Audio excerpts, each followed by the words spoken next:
Setelah 2 tahun, investigasi jatuhnya pesawat Sriwijaya akhirnya selesai. Tapi sebelum kita bahas hasilnya, kalian masih inget nggak kronologinya gimana?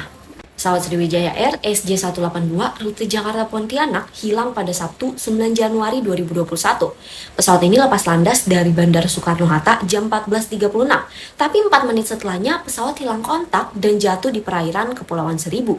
Awalnya pesawat terbang di ketinggian 1.700 kaki dan melakukan kontak sama ATC Jakarta. Pesawat juga diizinin buat naik ke ketinggian 11.000 kaki di jam 14.39. Tapi ternyata pesawat malah keluar jalur. Ngeliat pesawat yang keluar jalur, pihak ATC pun tanya ke pilot soal arah terbang pesawat, tapi nggak dijawab. Dan 20 detik setelahnya, pesawat hilang dari radar. Sebenarnya sebelum terbang, pesawat sempat delay selama 30 menit. Tapi pihak Sriwijaya Air sih bilangnya delay bukan karena kondisi pesawat, tapi karena hujan deras. 2 tahun setelah kejadian, tim KNKT pun mengungkapkan hasil investigasi mereka.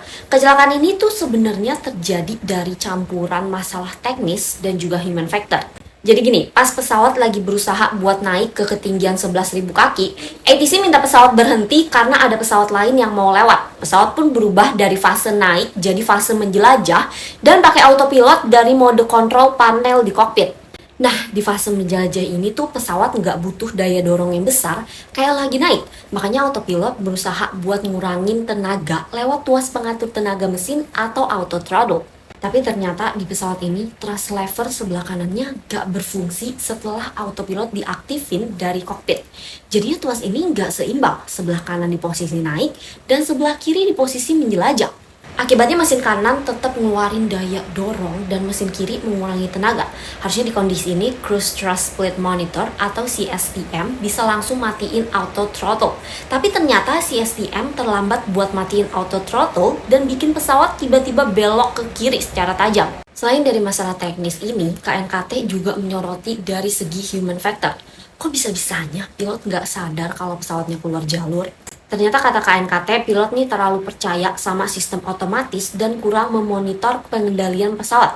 Jadinya pas pesawat belok ke kiri, pilot taunya pesawat masih terkendali dan belok ke kanan. KNKT juga menyadari kalau kondisi kokpit tiba-tiba berubah dan mereka nggak bisa dengar suara apapun dari kokpit.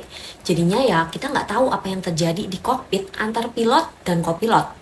Terus KNKT juga bilang kecelakaan ini terjadi karena belum adanya paduan soal gimana cara mengatasi pesawat pas ada di posisi yang nggak diinginkan, kayak naik terlalu tinggi, menukik terlalu tajam, dan berbelok terlalu besar. Lewat hasil investigasi ini, Sriwijaya sih diharapkan bisa ningkatin jumlah pengunduhan data dari Flight Data Analysis Program buat memantau penerbangan dan mencegah kejadian serupa terjadi.